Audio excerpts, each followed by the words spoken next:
तो आज इस वीडियो में हम मध्यकालीन भारत के सेशन को आगे बढ़ाते हुए पार्ट 3 की बात करते हैं, जिसमें हम भारत में यूरोपियनों का आगमन के बारे में बात करेंगे। दोस्तों, काफी इंपॉर्टेंट टॉपिक है, ध्यान से सुनिएगा।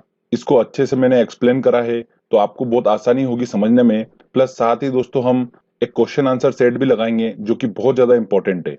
तो चलिए लेक्चर हम स्टार्ट करते हैं। दोस्तों, इस लेक्चर को हम दो पार्ट में पढ़ेंगे। पहला है यूरोपियनों का भारत में आगमन और दूसरा है अंग्रेजों का भारत पर आक्रमण। मतलब पहले हम पार्ट में हम पढ़ेंगे पुर्तगाली लोग आए थे भारत में, डच लोग आए थे, अंग्रेज लोग आए थे, तो उनका किस तरीके से आना हुआ भारत में, वो हम पढ़ेंगे यूरोपियनों का भारत में आगमन में।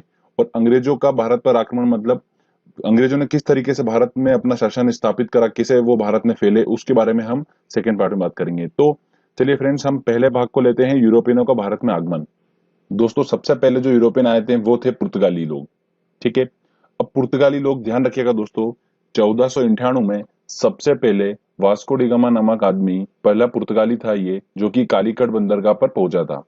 तो ध्यान रखिएगा दोस्तों, ये क्वेश्चन पूछा जाता है बहुत ज्यादा। 1498 में पहला पुर्तगाली आया था कौन? वास्को डी गामा कालीकट बंदरगाह पर पहुंचा था। ध्यान रखिएगा दोस्तों, इन पुर्तगाली लोगों ने अपनी पहली व्यापारिक कुटी कहां पर लगाई थी? कोचीन में लगाई थी। कहां पर दोस्तों? कोचीन। थोड़ा ध्यान रखिएगा फ्रेंड्स, मैं आपको पहले सारी इंफॉर्मेशन दे रहा हूं, पहले आप ध्यान से पूरा स्टोरी वाइज समझ लीजिएगा। उसके बाद में आपको, बाद में जब स्टोरी खत्म हो जाएगी तो आपको ट्रिक के माध्यम से बताऊंगा कि इनको कैसे याद रखा जा सकता है। ठीक है, बहुत आसानी से आप इन सबको याद रख सकते हो। पहले हम स्टोरी वाइज समझ लेते हैं कि हुआ क्या था। तो इस तरीके से पुर्तगाली भारत में आए और सबसे पहले इन्होंने क्या करा? कोचीन में अपनी पहली व्यापारिक कोठी लगाई थी। आगे बात करते हैं हम कि जब ये कालीकट बंदरगाह पर पहुंचा था वास्को डी गामा, तो इसका कालीकट के जमोरिन ने इसका स्वागत करा था। भारत और यूरोप के बीच में समुद्री मार्ग की खोज किसने करी थी? इस वास्को डी गामा ने ही करी थी। दोस्तों, पुर्तगाली अल्बुकर्क ने गोवा को जीता था और आजादी 1947 के बाद भी, जो भारत आजाद हुआ था उसके बाद भी गोवा पर पुर्तगालियों का शासन था। गोवा फाइनली कब आजाद हुआ था दोस्तों? ध्यान रखिएगा, 1961 में गोवा आजाद हुआ था। पुर्तगालियों ने गोवा के साथ साथ दमन एवं दीव को भी जीता था। इन पुर्तगालियों ने भारत में जहाज निर्माण, तंबाकू की खेती, प्रिंटिंग प्रेस, इसकी शुरुआत किसने करी थी? भारत में पुर्तगाली लोगों ने ही करी थी। तो दोस्तों, ये पुर्तगालियों के बारे में इंपॉर्टेंट पॉइंट्स थे, मैंने आपको बता दिए हैं। पुर्तगालियों के बाद कौन आए थे दोस्तों? डच लोग आए थे। तो सबसे पहले जो डच व्यक्ति आया था भारत में, उसका नाम था दोस्तों, ध्यान रखिएगा, कार्नेलिस हड़स्तमान। ठीक है, ये पहला डच व्यक्ति था जो भारत में आया था। और इन डच लोगों ने अपनी पहली व्यापारिक कोठी कहाँ लगाई थी? मसूलीपट्टनम में लगाई थी। भारत के पूर्व में मसूलीपट्टनम में इन्होंने अपनी पहली व्यापारिक कोठी लगाई थी। और ये डच व्यक्ति कहाँ आया था? भारत के सुमात्रा में आया था। तो फ्रेंड्स, जैसा कि आपको दिख रहा है यहाँ पर, भारत का पहला व्यक्ति कार्नेलिस हड़स्तमान, डचों ने अपनी पहली व्यापारिक कोठी मसूलीपट्टनम में लगाई थी। डच ईस्ट इंडिया कंपनी की स्थापना कब हुई थी? 1602 में हुई थी। 1500 में समथिंग ये डच व्यक्ति भारत में आने लग गए थे और इन्होंने ईस्ट इंडिया कंपनी की स्थापना कब करी थी? 1602 में करी थी। डचों और अंग्रेजों के बीच में वेदरा युद्ध हुआ, जिसमें अंग्रेजों ने डचों का पतन कर दिया और फाइनली फिर अगले जो यूरोपियन भारत में एंटर हुए वो थे अंग्रेज। तो ये सीक्वेंस ध्यान रखना आप, पहले पुर्तगाली, फिर डच, फिर अंग्रेज। चलिए आगे हम बात करते हैं अंग्रेज लोगों की। भारत आने वाला प्रथम अंग्रेज कौन था? विलियम हॉकिंस था। कौन था दोस्तों? ध्यान रखिएगा, मैंने आपको पहले भी बताया था जब हम जहांगीर का शासनकाल पढ़ रहे थे, तब ध्यान रखिए मैंने आपको बताया था कि William Hawkins, William Finch, sir Thomas Roe, ये तीन व्यक्ति जो थे भारत में सबसे पहले आए थे। जिसमें विलियम हॉकिंस जो था वो सबसे पहले आया था। ठीक है, सेकंड कौन था? फिर सर टॉमस रो सेकंड अंग्रेज थे। तो भारत आने वाला पहला अंग्रेज कौन था? विलियम हॉकिंस था। ये जहांगीर के दरबार में 1608 में आया था। अंग्रेजों द्वारा पूर्व में अपनी प्रथम व्यापारिक कोठी कहां लगाई थी? इन्होंने मसूलीपट्टनम में लगाई थी, अगर पूर्व की बात करें। और पश्चिम की बात करें तो इन्होंने लगाई थी सूरत में। जनरली एग्जाम में क्वेश्चन क्या आता है दोस्तों कि अंग्रेजों ने अपनी पहली व्यापारिक कोठी कहां लगाई थी, और ऑप्शन में अगर मसूलीपट्टनम नहीं है तो आप सूरत लगाओगे। ठीक है, अगर सूरत और मसूलीपट्टनम दोनों दे रखा है तो उन्होंने, ध्यान रखना, आपको क्वेश्चन लगाना है मसूलीपट्टनम, क्योंकि वो पहले उन्होंने लगाई थी व्यापारिक कोठी। तो ये था दोस्तों अंग्रेजों का शासनकाल। चलिए आगे हम बात करते हैं फ्रांसीसी। उसके बाद कौन आए थे? अंग्रेजों के बाद में आए थे अपने फ्रांसीसी लोग। ये सबसे अंतिम यूरोपियन हुए जो कि भारत में बिजनेस करने के हिसाब से आए थे। कौन थे? फ्रांसीसी लोग। दोस्तों, फ्रांसीसियों ने अपनी सबसे पहली व्यापारिक कोठी कहां लगाई थी दोस्तों? ध्यान रखिएगा, सूरत में लगाई थी। और भारत आने वाला प्रथम फ्रांसीसी कौन था? गवर्नर डुप्ले था। फ्रांसीसी ने प्रथम व्यापारिक कोठी सूरत में लगाई थी और पांडिचेरी पर कब्जा किसने करा था? फ्रांसीसियों ने ही करा था। तो फ्रेंड्स ध्यान रखिएगा, पौंडीचेरी पर कब्जा किसने करा था? फ्रांसीसियो ने ही करा था। ये मेन इंपॉर्टेंट पॉइंट थे फ्रांसीसियो को लेकर। तो ध्यान रखना सीक्वेंस, सबसे पहले पुर्तगाली, फिर डच लोग, फिर अंग्रेज और फिर फ्रांसीसी लोग। तो इस तरीके से हम इसको समझ सकते हैं आसानी से। चलिए अब मैं आपको ट्रिक बताता हूं कि हम इनको कैसे याद रखेंगे। मेरा इस वीडियो को देखने के बाद जैकी श्रॉफ, जो कि आप सभी लोग जानते हैं कि जैकी श्रॉफ कौन है, तो मेरा ये वीडियो देखा उन्होंने यूरोपियन कंपनियों का, तो उनको बहुत पसंद आया। तो उन्होंने क्या, उनके मुंह से निकला वाह बिडू। क्या बोला उन्होंने मुझे? वाह बिडू। तो दोस्तों मेरा वाह से बना हमारा वास्को डिगामा, ह से बना हमारा हरस्तमान, वी से हमारा बना विलियम हॉकिंस, और डू से दोस्तों हमारा बना डुप्ले। मतलब दोस्तों ध्यान रखिएगा कि सबसे पहले पुर्तगाली लोग आए थे, उसमें सबसे पहला व्यक्ति कौन था? Vasco da Gama. उसके बाद डच लोग आए, डच का पहला व्यक्ति कौन था? कार्नेलिस हड़स्तमान। उसके बाद हमारा अंग्रेज लोग आए, उसमें पहला व्यक्ति कौन था? William Hawkins. फिर उसके बाद फाइनली हमारा आए थे फ्रांसीसी लोग, जिसका पहला व्यक्ति कौन था जो भारत आया था? वो था डुप्ले, गवर्नर डुप्ले। तो दोस्तों ये ध्यान रखिएगा, ये ट्रिक से आप आसानी से याद रख सकते हैं। दोस्तों आप थोड़ा ध्यान से सुनिएगा, हम बात करते हैं व्यापारिक कोठी, जो कहाँ कहाँ लगी थी? कोचीन, मसूलीपट्टनम और सूरत में। अब देखिए कंफ्यूजन नहीं होता कि यार कोचीन में व्यापारिक कोठी किसने लगाई थी, मसूलीपट्टनम में किसने लगाई थी, सूरत में किसने लगाई थी, बार बार भूल जाते हैं हम। तो उसको याद करने का तरीका देख लेना आप एक बार। कोचीन, तो दोस्तों ध्यान रखिए, इसके अंदर वर्ड आ रहा है चीन। मतलब देखिए दोस्तों कि चीन, जो भी सामान होते हैं वो चाइनीज सामान जल्दी खराब हो जाते हैं, चीनी सामान जल्दी खराब हो जाते हैं, और चीनी सामान खराब हो जाते हैं तो हमारे मुंह से गाली निकलती है। तो दोस्तों गाली से दोस्तों हमने पकड़ा पुर्तगाली। तो कोचीन जो गया दोस्तों, कहाँ गया? पुर्तगाली। मतलब पुर्तगाली लोगों ने ही कोचीन में अपनी पहली व्यापारिक कोठी लगाई थी। उसके बाद बात करते हैं दोस्तों हम सूरत की। तो सूरत दोस्तों, सूरत जो जगह है वो काय के लिए पसंद फेमस है दोस्तों? ध्यान रखिएगा, कपड़ों को लेकर फेमस रहती है जगह वो वहां पर। ठीक है, वहां पर कपड़ों की काफी मिल वगैरह है, तो सूरत में कपड़ों को लेकर फेमस है। तो दोस्तों हम देखिए कि यहाँ पर नाम स्पष्ट रूप से लिखा है फ्रांसीसी, मतलब फ्रा। हमने हमेशा फ्रांस को हमने क्या बनाया? फ्रॉक बनाया था, जैसे लास्ट लेक्चर में भी आपने देखा था। तो फ्रॉक से दोस्तों हमारा क्या बना? फ्रॉक कपड़ा है। अब कपड़ा कौन? तो ऑब्वियस सी बात है, सूरत के पास गया। तो सूरत जो है व्यापारिक कोठी किसने लगाई थी? फ्रांसीसी ने लगाई थी। और जो मसूलीपट्टनम बचा हमारा, तो दोस्तों मसूलीपट्टनम लगाई थी दोस्तों डच और अंग्रेज लोगों ने अपनी व्यापारिक कोठी लगाई थी। ध्यान रखिएगा, अंग्रेज ने पूर्व में लगाई थी मसूलीपट्टनम में, और पश्चिम में लगाई थी सूरत में।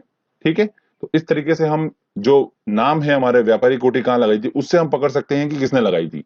तो ये थोड़ा तरीका है जिससे आप आसानी से याद रख सकते हैं। चलिए फ्रेंड्स आगे हम बात करते हैं अंग्रेजों का भारत पर आक्रमण। ये हमारा सेकेंड पार्ट है जो कि मैं आपसे डिस्कस कर रहा हूं।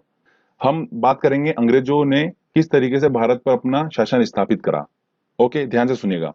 जहांगीर के शासनकाल में 3 व्यक्ति आए थे यूरोपियन। मैंने आपको बताया था विलियम हॉकिंस, विलियम फिंच और सर टॉमस रो। तीन ही ब्रिटिश लोग आए थे। सबसे पहला कौन था? विलियम हॉकिंस था। इन्होंने क्या करा? व्यापार करने की दृष्टि से भारत में प्रवेश करा। अंग्रेजों ने सबसे पहले बंगाल को जीतने का प्रयास करा था। इसमें 23 जून 1757 को अंग्रेज सेनापति रॉबर्ट क्लाइव के नेतृत्व में प्लासी का युद्ध लड़ा। किसके नेतृत्व में लड़ा था? रॉबर्ट क्लाइव के नेतृत्व में प्लासी का युद्ध लड़ा, और इस युद्ध में बंगाल के नवाब सिराजुद्दौला को इन्होंने पराजित कर दिया, और लगभग लगभग बंगाल पे इन्होंने कब्जा कर लिया था। उसके बाद इन्होंने अंग्रेजों ने फिर एक और युद्ध लड़ा। अंग्रेजों ने फिर 23 अक्टूबर, जस्ट 7 साल बाद में एक और युद्ध लड़ा 1764 में। ये अंग्रेजों ने लड़ा किसके नेतृत्व में? हेक्टर मुनरो के नेतृत्व में। रॉबर्ट क्लाइव के नेतृत्व में लड़ा था, हेक्टर मुनरो के नेतृत्व में इन्होंने लड़ा युद्ध। इस युद्ध का नाम था बक्सर का युद्ध। इसमें इन्होंने मीर कासिम को पराजित कर दिया था, और पूरे बंगाल पर इन्होंने कब्जा कर लिया था। पहले हल्के से बंगाल पे कब्जा करा था, थोड़ा थोड़ा भाग पे, और फाइनली फिर इन्होंने बक्सर के युद्ध के बाद 1764 के बाद पूरे बंगाल पे इन्होंने कब्जा कर लिया था।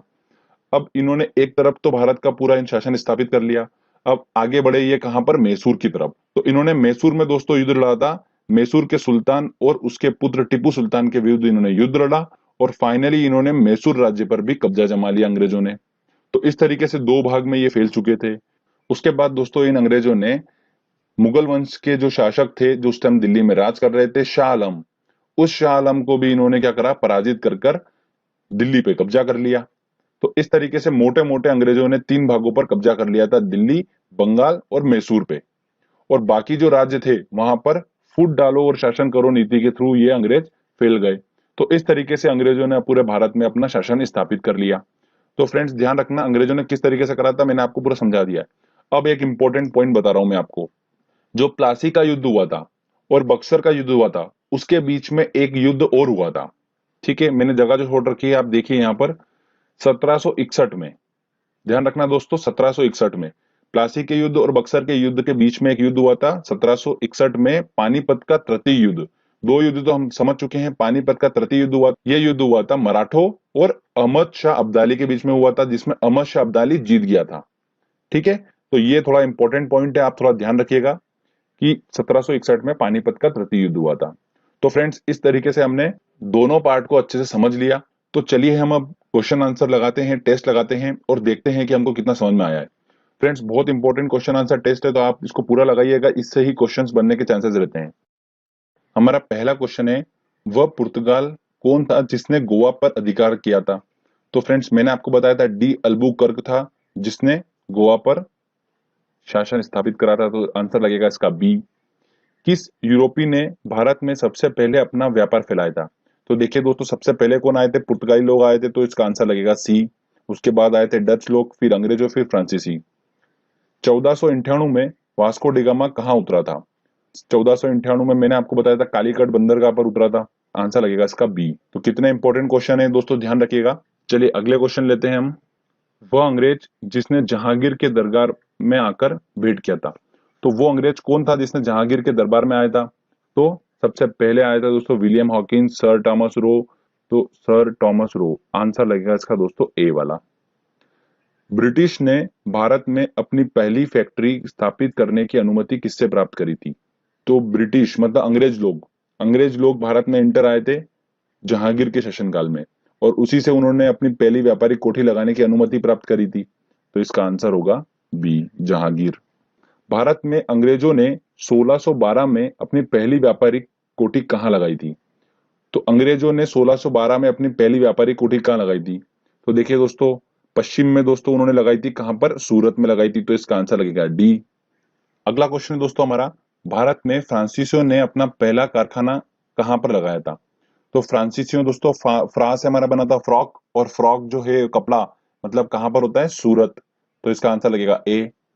निम्न में से कौन व्यापार के लिए अंत में आए थे? मतलब व्यापार के लिए सीक्वेंस में कौन अंत में आए थे? तो मैंने आपको बताया था सबसे पहले आए थे अपने पुर्तगाली लोग, फिर डच लोग आए थे, फिर अंग्रेज लोग, फिर फ्रांसीसी लोग। तो इसका आंसर लगेगा बी। अगला क्वेश्चन है हमारा, 15 अगस्त 1947 के बाद भी कौन सा भाग पुर्तगालियों के अधीन रहा? तो गोवा, सिक्किम, पांडिचेरी, त्रिपुरा। तो दोस्तों इसका आंसर लगेगा ए। दोस्तों गोवा जो था फाइनली 1961 में आजाद हुआ था, तो इसका आंसर होगा ए। चलिए आगे और इंपॉर्टेंट क्वेश्चन लेते। क्वेश्चन है, पांडिचेरी के संदर्भ में कौन सा कथन सही है? पांडिचेरी पर कब्जा करने वाली पहली शक्ति फ्रांसीसी थे। बिल्कुल सही बात है, ये तो पहला वाला तो सही है। वो पूछ रहा है कौन सा कथन सही है, तो एक तो सही है। अंग्रेजों ने कभी पांडिचेरी पर कब्जा नहीं किया, ये तो गलत बात है। अंग्रेजों ने तो पांडिचेरी पर कब्जा, भारत पे पूरे शासन करा उन्होंने, तो पांडिचेरी पर भी कब्जा किया ही उन्होंने। तीसरा है हमारा, पांडिचेरी पर कब्जा करने वाली दूसरी यूरोपियन शक्ति पुर्तगाली है। गलत बात, पुर्तगाली है ही नहीं। तो कौन सा सही है इनमें से? तो दोस्तों एक नंबर का पहला वाला जो सही लगा मुझे, बाकी तो 2 और 3 गलत थे, तो इसका आंसर लगेगा ए। ठीक है, चलिए 1757 में सिराजुद्दौला किससे पराजित हुआ था? 1757 में प्लासी का युद्ध हुआ था। ठीक है, अंग्रेजों ने अपना सबसे पहला युद्ध लड़ा था भारत में आकर। कहां पर लड़ा था वो? बंगाल को जीतने के लिए लड़ा था, प्लासी का युद्ध। और किसके नेतृत्व में लड़ा था उन्होंने? रॉबर्ट क्लाइव के नेतृत्व में लड़ा था। तो आंसर लगेगा इसका सी। ठीक है, और सिराजुद्दौला को पराजित करा था इन्होंने। तो इस तरीके से दोस्तों हमने क्वेश्चंस लगाए और आसानी से हम क्वेश्चन लगा पाए। तो फ्रेंड्स इस वीडियो को आप अच्छे से देखिए, एक दो बार अच्छे से प्रैक्टिस करिए, समझिए इसको, तो आप इसको आसानी से सॉल्व कर पाएंगे क्वेश्चंस को। इससे रिलेटेड अगर क्वेश्चन आता है तो आप एग्जाम में आसानी से सॉल्व कर पाएंगे। काफी इंपॉर्टेंट टॉपिक है ये मध्यकालीन भारत का। तो हमने यहाँ पर मध्यकालीन भारत का सेशन पूरा खत्म कर दिया है। आज हमने इसको 3 पार्ट में पढ़ा है। तो सबसे पहले हमने पढ़ा था दिल्ली सल्तनत, उसके बाद हमने पढ़ा था फिर मुगल काल, और फिर फाइनली हमने पढ़ा यूरोपियन कंपनियां। तो इस तरीके से हमने 3 पार्ट में इसको पढ़ा है। तो तीनों लेक्चर आप अच्छे से देखिए, मैंने डिस्क्रिप्शन में लिंक दे रखी है दोनों लेक्चर की, अगर आपने वो नहीं देखा है तो वो भी देख लीजिए। तो आपका ये वाला मध्यकालीन भारत आराम से कंप्लीट हो जाएगा। तो हिस्ट्री का एक बहुत अच्छा मोटा मोटा एक बोले तो हम मध्यकालीन भारत अगर कंप्लीट कर लेते हैं तो 1-2 नंबर हमारे एग्जाम में पक्के हो जाते हैं। ठीक है फ्रेंड्स, तो मेहनत करिए, प्रैक्टिस करिए, सफलता जरूर मिलेगी।